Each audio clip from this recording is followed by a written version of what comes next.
Tollywood singer మళ్ళీ వార్తల్లోకి వచ్చారు.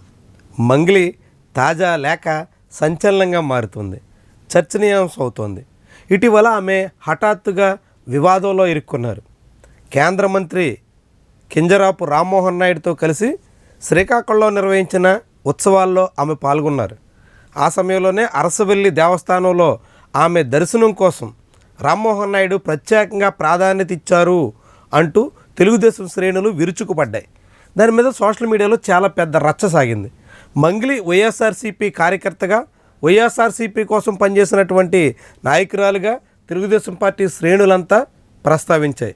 అలాంటి మంగ్లీకి కింజరపు రామ్మోహన్ నాయుడు కేంద్ర మంత్రిగా ఉండి ఏ రకంగా ప్రాధాన్యత ఇస్తారు అంటూ ప్రశ్నించాయి. గతంలో వైఎస్ జగన్మోహన్ రెడ్డి కోసం పలు ఎన్నికల ప్రచార గీతాలు పాడిన మంగ్లీ చంద్రబాబు నాయుడు కోసం పాట పాడేందుకు నిరాకరించారు అంటూ తెలుగుదేశం శిబిరమే ఆరోపణ చేసింది. ఈ నేపథ్యంలో ఈ వ్యవహారం అంతా రచ్చరచ్చగా సాగినటువంటి తరుణంలో రామ్మోహన్ నాయుడు నోరు విప్పకపోయినప్పటికీ తాజాగా మంగ్లీ ఒక లేఖతో బయటకు వచ్చారు. తనను ఒక పార్టీకే పరిమితం చేయొద్దు అంటూ పేర్కొన్నారు. గతంలో తాను చంద్రబాబు నాయుడు కోసం పాటలు పాడేందుకు నిరాకరించానంటూ సాగుతున్నటువంటి ప్రచారంలో వాస్తవం లేదని పేర్కొన్నారు.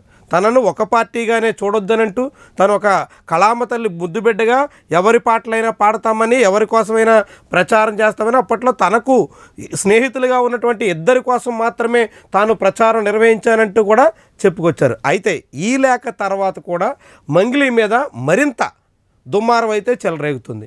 ఆమె లేఖను పాజిటివ్గా తీసుకుంటారని భావిస్తే అందుకు భిన్నంగా తెలుగుదేశం పార్టీ శ్రేణుల్లో మరోసారి మంట పుడుతుంది.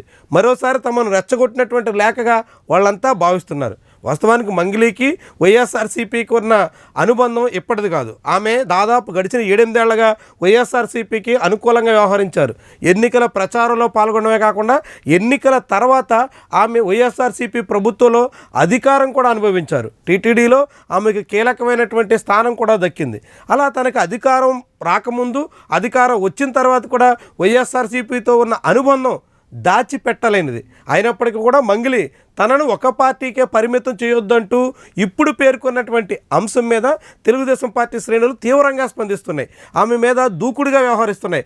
ఆమె ధోరణి మరోసారి తప్పుపడుతున్నాయి. సినిమాల్లో ఉంటూ సినిమా సంబంధించినటువంటి వ్యవహారాలకే పరిమితమైతే ఎటువంటి సమస్య లేదని, ఆమె రాజకీయంగా కూడా చంద్రబాబు పాటలు పాడేందుకు కూడా నిరాకరించినటువంటి వాస్తవాన్ని కప్పిపుచ్చే ప్రయత్నం చేస్తున్నారు అంటూ ఇప్పుడు మంగ్లీని టార్గెట్ చేసినటువంటి వైనం ఆసక్తికరంగా కనిపిస్తుంది. ఇప్పటికే వైఎస్ఆర్సీపీ శ్రేణులు సినిమాకు సంబంధించిన పృథ్వీరాజ్ని, విశ్వక్సేన్ వంటి వాళ్ళని టార్గెట్ చేసి వాళ్ళందరినీ కూడా తీవ్రంగా నష్టపరిచేందుకు కారణమయ్యారు. మొత్తంగా లైలా సినిమా అట్టర్ ఫ్లాప్గా మిగిలిపోవడానికి వైఎస్ఆర్సీపీ చేసినటువంటి క్యాంపెయిన్ ఓ ప్రధానమైనటువంటి కారణంగా మారుతుంది.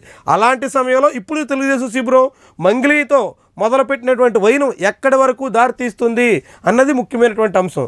తెలుగుదేశం పార్టీ కూడా మంగ్లీ మీద గురిపెడితే మంగ్లీకి వ్యతిరేకంగా ఇప్పుడు మొదలెట్టినటువంటి ఈ క్యాంపెయిన్ తీవ్రతరమైతే అది సినిమా రంగంలో మంగ్లీకి ఏ మేరకు నష్టం చేస్తుంది, ఆమె కెరీర్ మీద ఏ రీతిలో ప్రభావం చేస్తుంది అన్నది ముఖ్యమైనటువంటి అంశం. మరి మంగ్లీ విషయంలో తెలుగుదేశం పార్టీ శ్రేణులు సోషల్ మీడియాలో మొదలెట్టినటువంటి ఈ క్యాంపెయిన్ చివరికి చల్లబడుతుందా, లేకుంటే విశ్వక్సేన్, పృథ్వీరాజ్ వంటి వాళ్ళ విషయంలో వైఎస్ఆర్సీపీ చేసిన దాన్నే ఇక్కడ మంగ్లీ విషయంలో టీడీపీ రిపీట్ చేస్తుందా చూడాలి. మరి ఏమైనా మంగ్లీ మరోసారి రాజకీయాలతో సినిమాలకు సంబంధించినటువంటి విషయంలో ముడిపడినటువంటి తీరుతో వార్తల్లోకి రావడం అన్నది ఆసక్తికరమైనటువంటి అంశం. అయితే మంగ్లీ స్వతహాగా తనకున్నటువంటి టాలెంట్తో, తనకున్నటువంటి అనేక రకాల నైపుణ్యాలతో సాధారణ స్థాయి నుంచి ఎదిగినటువంటి సినీ ప్లేబ్యాక్ సింగర్గానే కాకుండా డాన్సర్గాను, యూట్యూబ్లో కూడా అనేక రకాలుగా అలరించినటువంటి చరిత్ర ఉంది. దేశవ్యాప్తంగా కూడా ఆమెకి అటు జగ్గు వాసుదేవ్ లాంటి అనేక మంది ఆమెకు ప్రత్యేకమైనటువంటి ప్రాధాన్యత ఇచ్చినటువంటి చరిత్ర ఉంది. ఇవన్నీ కూడా ఆమెకి